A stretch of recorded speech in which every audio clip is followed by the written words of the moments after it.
भारतीय संस्कृत परंपरा में जो संस्कृत है वह वैदिक ऋषियों से संबंधित गुरुकुलों से संबंधित है, क्योंकि हमारे यहाँ जिस प्रकार से वैदिक संस्कृत के बाद में लौकिक संस्कृत आई, लौकिक संस्कृत पढ़ने के लिए लौकिक संस्कृत को सर्वप्रथम जो ग्रंथ है महर्षि वाल्मीकि द्वारा रचित आदि काव्य रामायण और दूसरा ग्रंथ महाभारत, इन ग्रंथों को पढ़ने के लिए हमें जब व्याकरण की आवश्यकता हुई तो महर्षि पाणिनि ने भगवान शिव जी से प्रार्थना की, क्योंकि व्याकरण के बिना किसी भी ग्रंथ का अध्ययन करना संभव नहीं होता।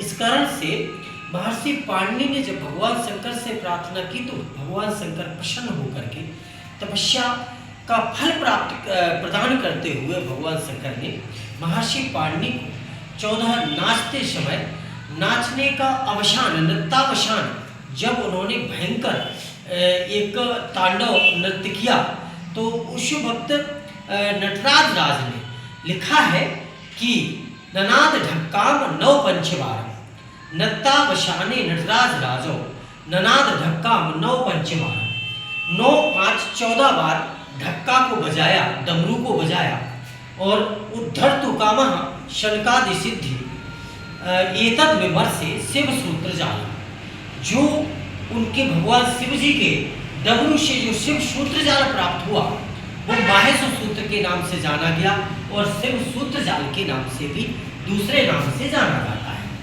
वह माहेश सूत्र 14 क्या थे? अयुर रेक इयोंग अयौच हाय वरट लड़ यमगणनम झवाय घरधस जब गणदस खब छठत चढ़तम कपय सससर हल। इस प्रकार से हमारे 14 माहेश सूत्र से हम कितने आसानी से इनको सीख सकते हैं। सभी को इनके सीखने के लिए बहुत कठिनाई महसूस होती है। आज हम वो आपको तरीका बता रहे हैं जिससे कभी भी आपको कठिनाई महसूस नहीं होगी और आसानी से सीख सकते हैं। सबसे पहले हमारे जो 4 सूत्र हैं, ये 4 सूत्र स्वर विधायक होते हैं, अतः ये सूत्रों को स्वरों से संबंधित है। अतः हम गिनेंगे संस्कृत में हलंत वर्ण को छोड़कर प्रत्येक सूत्र का अंतिम वर्ण जो होता है वो हलंत वर्ण है, बल्कि व्यंजन भी सभी हलंत है। इन सभी में हमने हलंत का निशान नहीं लगाया क्योंकि सीखने के उद्देश्य से या हम सीख सके, बाद में हलंत समझ जाएंगे। अब अयोर रिलेट योग योग, ये हमारे 4 सूत्र जो है 4 सूत्र हमारे स्वर विधायक होते हैं, यानी स्वर बताने वाले हैं। अब कितने वर्ण हुए संस्कृत में? 4 सूत्र है तो कितने वर्ण हुए?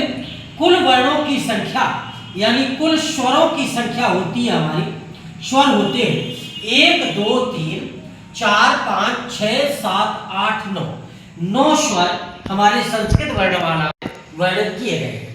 संस्कृत वर्णमाला में दीर्घ स्वर है, दीर्घ स्वर ए ओ ऐ औ तो होते हैं, परंतु बड़ा आ, बड़ी, बड़ौ और बड़ी ऋ को नहीं गिना जाता है।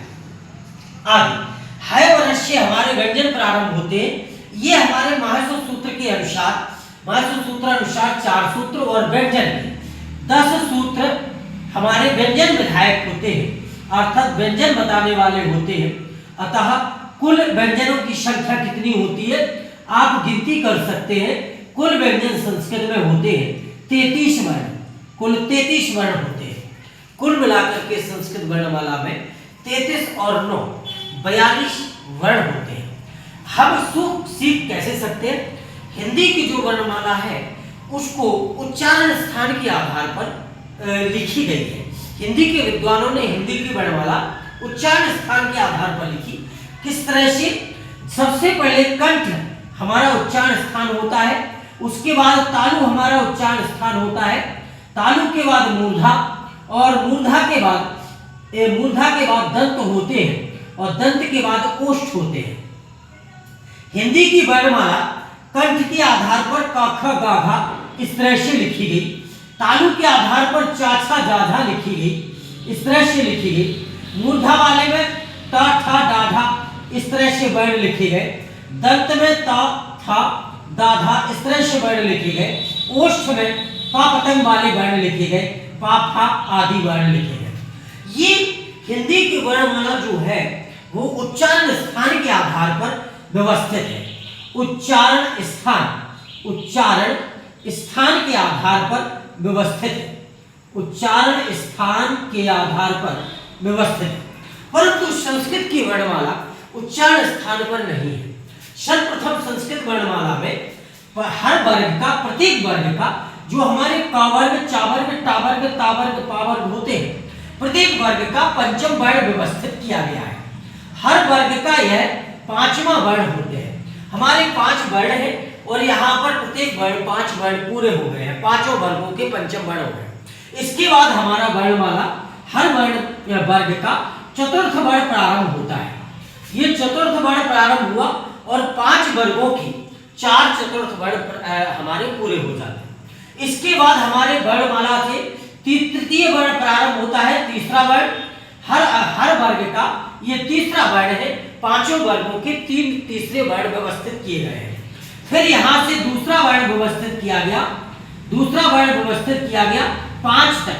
ये महर्षि सूत्र हमारा बड़ा है, इस नंबर का सूत्र बड़ा है। 1 2 3 4 5 6 7 8 9 और 10, ये हमारे 10 सूत्र इधर होते हैं, ऊपर 4 सूत्र होते हैं।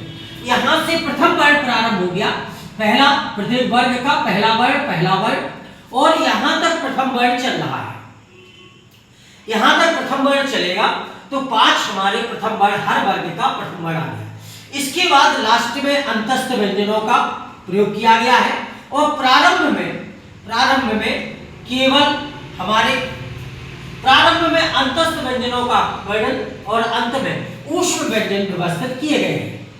ऊष्म व्यंजन, यहाँ ऊष्म व्यंजन व्यवस्थित किए गए हैं और यहाँ पर अंतस्थ व्यंजन व्यवस्थित किए गए हैं।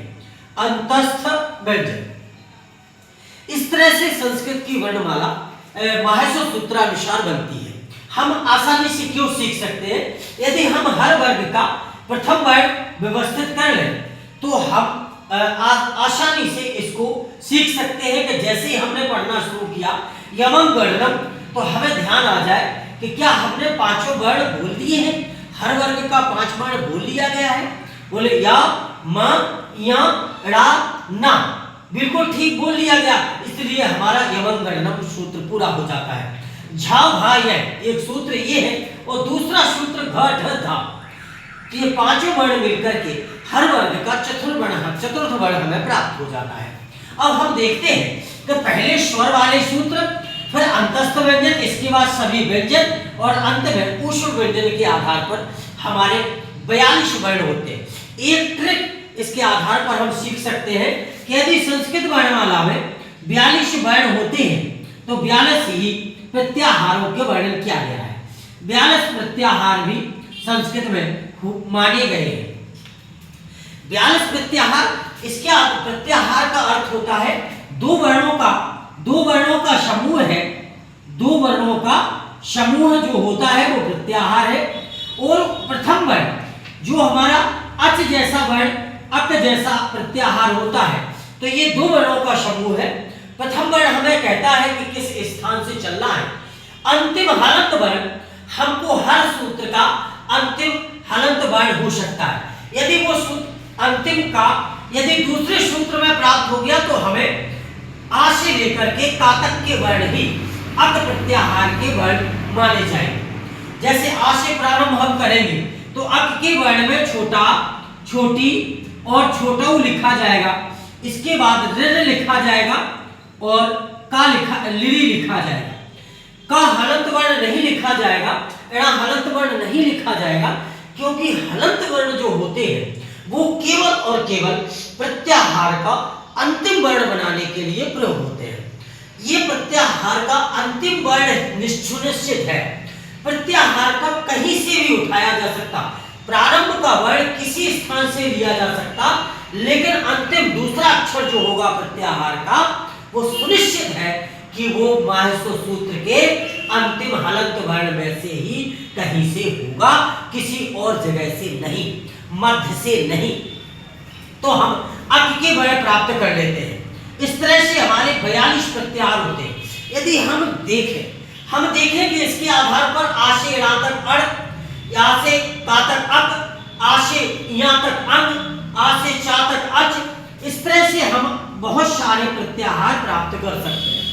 हम देख रहे हैं कि आ से ही बना करके यदि बनाए तो 14 तो यही बन जाएंगे, आओ रा अड़, आओ का अक, एक अंग, अच और अट, अड़ इत्यादि 14 तो यही बन गए। इससे अच्छा स्पष्ट हो रहा कि 42 से प्रत्याहारों की संख्या तो बहुत हो सकती, फिर 42 ही क्यों? इसकी बात एक सुनिश्चित है। महर्षि पाणिनि ने स्पष्ट लिखा है अष्टाध्यायी में कि 42 प्रत्याहारों द्वारा हम संपूर्ण संधियां, संपूर्ण व्याकरण का जो सूत्रानुसार व्याख्या है उन 42 प्रत्याहारों में ही समाहित कर सकते हैं। अतः 42 प्रत्याहारों का ही वर्णन है। मार्शल सूत्र सीखने का ये सबसे सरल और सही तरीका है। आपको अच्छा लगा हो, धन्यवाद।